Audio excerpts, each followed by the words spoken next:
Blue whale हमें मछली की तरह नजर आती है। इसका शुमार समुद्री ममालिया जानवरों में होता है। ये इस वक्त जमीन पर पाया जाने वाला सबसे बड़ा ममालिया जानवर है। समुद्र में मौजूद बहुत से जानदार अंडे देते हैं, जबकि ब्लू व्हेल बच्चे पैदा करती है। ये अपने बच्चों को दूध पिलाती है।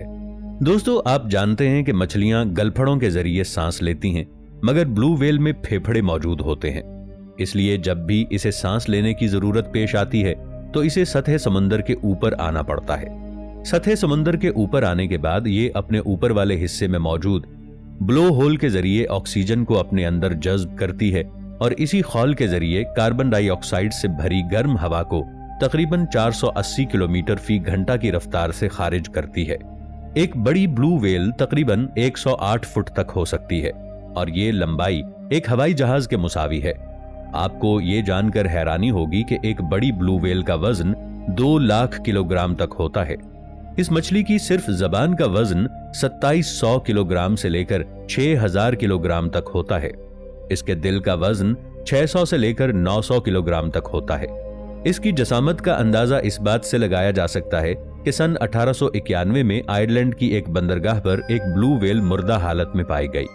इस व्हेल को लंदन लाया गया। इसे लंदन के नेचुरल हिस्ट्री म्यूजियम में रखा गया, मगर इस पूरे म्यूजियम में कोई इतना बड़ा हॉल मौजूद नहीं था कि इस व्हेल की 221 हड्डियों का ढांचा मुकम्मल करके रखा जा सके। इस ब्लू व्हेल की लंबाई 108 फुट नहीं, महज 83 फुट थी। सन 1934 में इस ब्लू व्हेल को रखने के लिए इस यूनिवर्सिटी में एक बहुत बड़ा हॉल बनाया गया और इस ढांचे को वहां पर रखा गया। इसका गोश्त एक फैक्ट्री में बेच दिया गया। इसके जिस्म के मुख्तलिफ हिस्सों से काफी ज्यादा मिकदार में ऑयल बनाया गया। ये एक दिन में 4000 से 6000 किलोग्राम तक खाना खा सकती है। इस मछली की ज्यादा से ज्यादा उम्र 110 साल तक रिकॉर्ड की गई है। दोस्तों, एक ऐसा वक्त आया था जब इस मछली का बहुत ज्यादा शिकार किया जाने लगा, यहां तक कि समुद्रों में इनकी तादाद इंतहाई कम होना शुरू हो गई। इन मछलियों की हिफाजत के लिए एक आदमी का नाम सरे फहरिस्त है। इस इंसान ने इन मछलियों को बचाने के लिए अपनी जान की परवाह तक नहीं की। उसने किसी मौसम की परवाह नहीं की। इस आदमी का नाम पॉल वॉटसन है। ये शख्स एक माहौलियाती कारकुन है। ये शख्स बचपन ही से जानवरों से बहुत ज्यादा मोहब्बत करता था। बचपन में इसने वाइल्ड बीवर को अपना दोस्त बना लिया। इस शख्स ने इस बीवर का नाम बेकी रखा। एक दिन जब वो जंगल से काफी देर तक वापस न आया तो उसने जंगल में देखा कि वो एक जाल में फंसकर अपनी जिंदगी से हाथ धो बैठा है। उस शख्स ने इस वाकये को अपने दिल पे ले लिया और ये ज्यादातर वक्त जंगलात में गुजारने लगा। इसे जहां कहीं भी जानवरों का जाल बिछा हुआ नजर आता, ये शख्स उस जाल को तबाह कर देता ताकि कोई जानवर इसमें फंस न सके। अमेरिका के अलास्का एमचटका के आइलैंड पर कुछ रिसर्चर न्यूक्लियर टेस्टिंग करने वाले थे। ये मकाम आबी हयात की पनागाह था। जब सन 1965 में यहां पर पहली बार न्यूक्लियर टेस्ट हुआ था तो बहुत सी आबी हयात और सी ऑटर्स मारे गए थे। ये न्यूक्लियर टेस्टिंग दरअसल एक न्यूक्लियर बम को टेस्ट किया जा रहा था।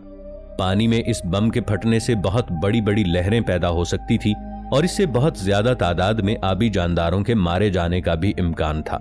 बहुत से लोगों ने इसके खिलाफ आवाज उठाई और इन्हीं आवाजों में पॉल वॉटसन की आवाज भी शामिल थी। उस वक्त ये 19 साल का था। जानदारों पर होने वाले इस जुल्म को रोकने के लिए बाकायदा एक कमेटी तश्कील दी गई। इस कमेटी का नाम don't make a wave committee रखा गया। सन 1971 में इस कमेटी में न्यूक्लियर बम की टेस्टिंग को रोकने के लिए 2 जहाजों का इंतखाब किया। एक जहाज को ग्रीन पीस जबकि दूसरे जहाज को ग्रीन पीस 2 का नाम दिया गया। उन्होंने ये मंसूबाबंदी की कि ये लोग अपने जहाजों को लेकर उस जगह पर जाएंगे जहां पर न्यूक्लियर टेस्टिंग के लिए जगह का इंतखाब किया जाएगा। वहां पर जहाजों को देखकर वो लोग बम पानी में नहीं गिराएंगे। इस तरह किसी आबी हयात को भी नुकसान नहीं पहुंचेगा। मगर वहां की गवर्नमेंट ने उन लोगों को धोखे से किसी और जगह का पता बता दिया कि इस मकाम पर न्यूक्लियर टेस्टिंग हो रही है। मगर न्यूक्लियर टेस्टिंग उनकी कश्तियों से काफी फासले पर हुई और ये कुछ न कर सके। ये बम नागासाकी पर गिराए गए बम से 2 गुना ज्यादा ताकतवर था। इस धमाके में तकरीबन 10,000 से ज्यादा मछलियां और 1,000 से ज्यादा सी ऑटर्स मारे गए। ये लोग अपनी पहली कोशिश में नाकाम हो गए मगर लोगों में काफी ज्यादा मकबूल हो गए। लोगों ने इनके इस फेल को इस कदर सराहा कि अगले कई साल तक न्यूक्लियर टेस्टिंग पर पाबंदी लगा दी गई। सन 1973 में एक कैनेडियन बायोलॉजिस्ट जिसका नाम पॉल स्पॉन्ज था, वो कैप्टिव ऑर्का वेल के हरकत व सकनात पर तज्जिया करने के लिए ग्रीन पीस ऑर्गेनाइजेशन से मिला। यहां पर इस शख्स ने इस वेल पर मुख्तलिफ किस्म के तजर्बात किए और ये शख्स वेल की इस हरकत पर हैरान और परेशान हो गया कि वो जानबूझकर उस शख्स को सवालात के गलत जवाब देने लगी।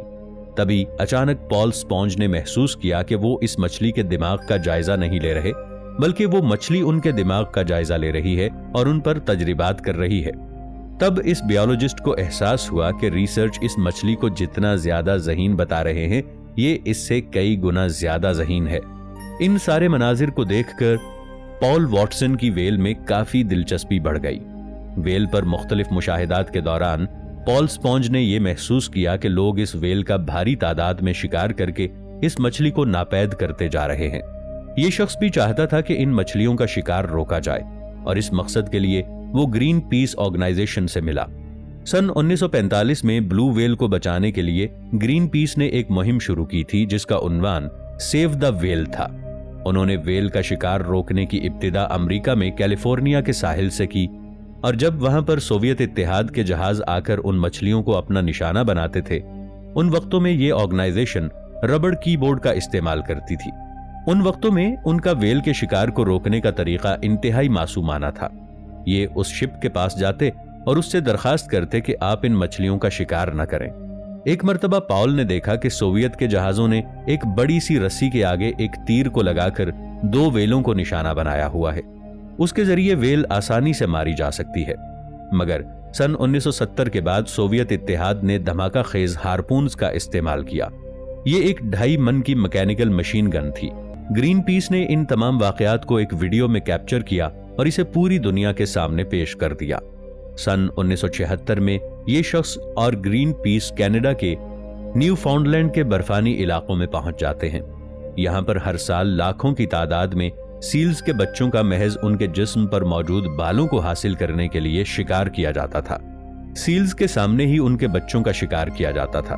पॉल वॉटसन और उसके साथी उन शिकारियों को समझाने के लिए उस मकाम तक जाते हैं और उन्हें समझाने की कोशिश करते हैं कि अगर इसी तरह इनको मारते रहे तो आने वाले वक्त में ये नापैद भी हो सकते हैं। शिकार को रोकने का एक तरीका यह भी था कि ये लोग जहाज के आगे जाकर खड़े हो जाते तो जहाज को मजबूरन रुकना पड़ता। ये काम खासा खतरनाक था क्योंकि अगर जहाज वक्त पर ना रुकता तो यकीनन उनके ऊपर से गुजरता हुआ आगे जा चुका होता। पॉल वॉटसन पर बे इंतहा मुकदमात भी चले, मगर खुशकिस्मती से ये बच निकलता रहा। इस शख्स ने वेल मछलियों को बचाने के लिए बहुत खतरनाक किस्म के खतरात भी मोल लिए।